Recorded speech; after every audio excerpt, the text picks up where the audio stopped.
Royal Enfield বাইকে actually কত mileage পাওয়া যায় এটা নিয়ে অনেকেরই কোয়েশ্চেন আছে। সো প্রথমবার তেল ভরার পর যেটা হয় যে আমরা বাইকটা একটু অন করে রাখি, একটু সাউন্ড শুনি। সো ওই হিসাব অ্যাকচুয়ালি দিয়ে লাভ নাই।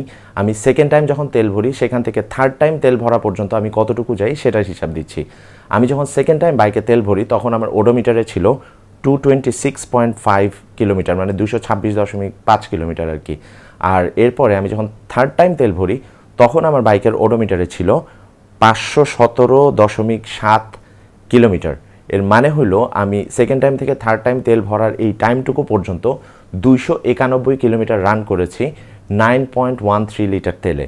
তার মানে আমার 291 কিলোমিটার 9.13 লিটার তেলে যদি যায় তাহলে আমার হিসাবটা দাঁড়াচ্ছে 31.8 কিলোমিটার পার লিটার।